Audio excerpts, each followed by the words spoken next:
one of the neatest things about going out into the outdoors is you get to play tricks on people. Now, one of the greatest tricks that we played on my dear brother when we were going up Mount Rainier, my dad, my brother, and myself, we were going up using the guide service, as I mentioned in a previous video.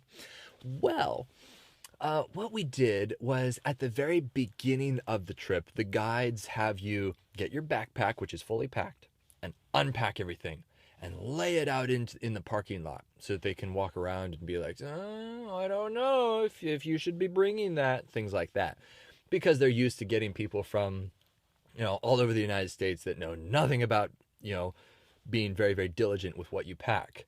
Well, my lovely dad and I, we snuck in a little something into Dane's backpack. And for those of you who were in Boy Scouts, I was not in Boy Scouts, but I hear that it's a joke in Boy Scouts to put rocks in people's pack. Well, that's just mean, because rocks are pointless. You just take them out and you're like, really, guys? And you throw it on the ground. So what we did was they're like, okay, everybody take your stuff out of your packs. And they started walking around, like military sergeants, looking at people and judging things like, I don't know about that. And then they come to Dane and he's pulling stuff out of his pack.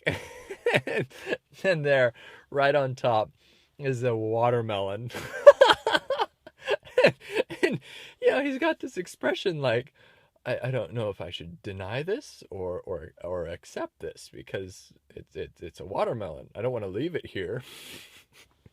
He did end up leaving it. No, he did not take it all the way to the top of Mount Rainier or Mount Camp Muir. But, oh, that was so awesome. It's so much fun to mess with people's pack weights.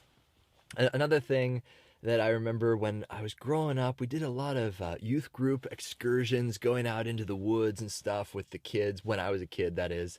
And my youth director, David Abbey, I remember him having a backpack that was 80 pounds. I remember him telling me, and I believed it too, because this thing stretched from mid-calf all the way like several feet above his head. Huge backpack. And I was just thinking, someone pulled a prank on him. Someone put like an oil drum inside his backpack. No, he packed it himself.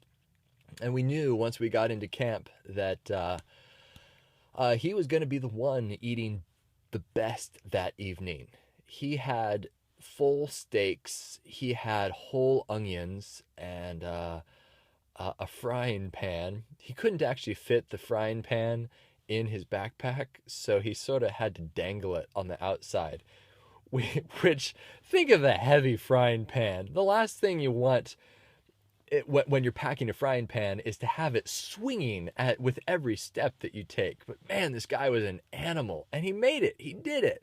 He had the greatest looking dinner ever, and he gave us a few bites of his steak and onions, and so good. Things taste so good when you're out in the middle of nowhere. I don't get it. So anyway, that's lots of fun. Love the outdoors, love the people, love the camaraderie. You really have so much in common when you meet people out there, and unless, of course, they are park rangers. But anyway, I won't start complaining about them again. God bless them. Okay, let's move on.